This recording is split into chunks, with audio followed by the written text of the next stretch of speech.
I built speaker stands because upgrading my TV created 3 problems. First, they didn't fit anymore.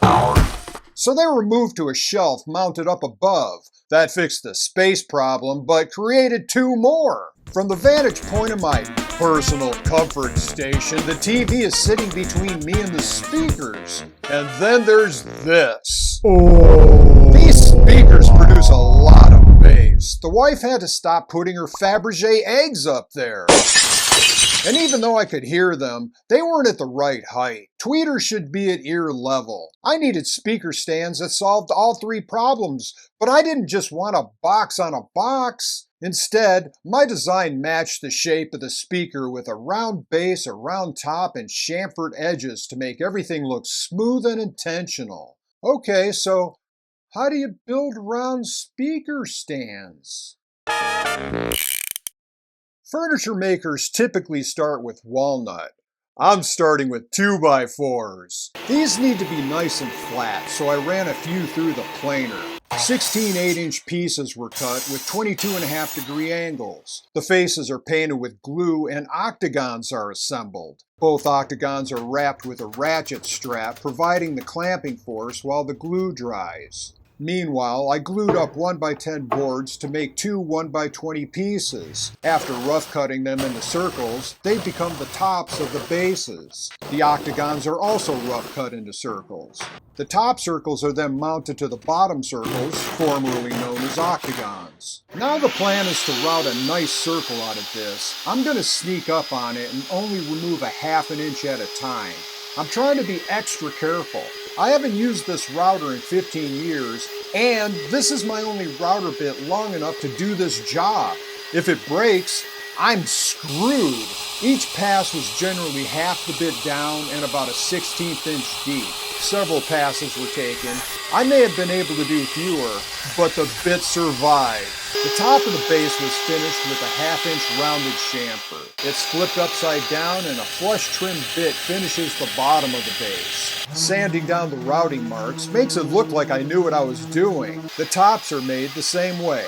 If I'm going to build these to look like furniture, I can't have a speaker wire hanging out the back. So the plan is to hide it by running it through the column. The columns are made with 1x3s or 1x4s and given 45-degree angles. The tape hinge trick was used to glue them up into boxes. My design calls for the column to be on an angle, but that means the weight of the speaker is constantly trying to pry the joint apart.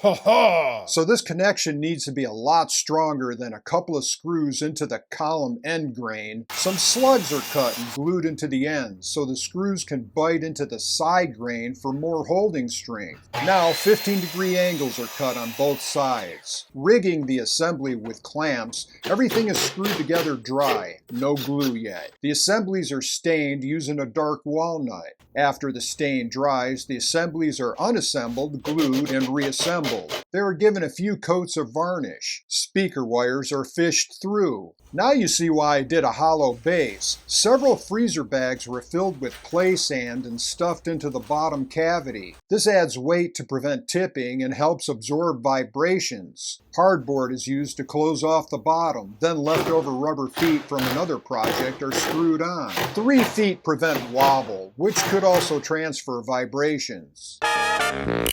The speaker stands are placed next to the TV. The speakers are removed from the shelf, placed on the stands, and plugged in. The speakers are back beside the TV, and from my personal comfort station, I can finally see both of them again. Problem 1 solved, but let's see about that bass. Nothing's vibrating, nothing's falling, and the wife's Fabergé eggs are safe. How do they sound now? I'm Mike from Denton, Texas, and what did I do now? Built stands for my speakers. To my ears, everything just sounds more open. The highs are clearer and the stereo separation is much better. So how do they look?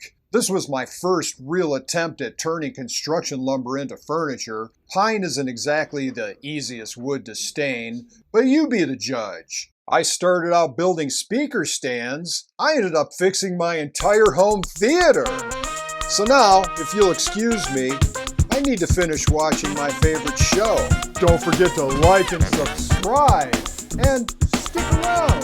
There's another video on rafter ties and shelves. Ever get the feeling you're being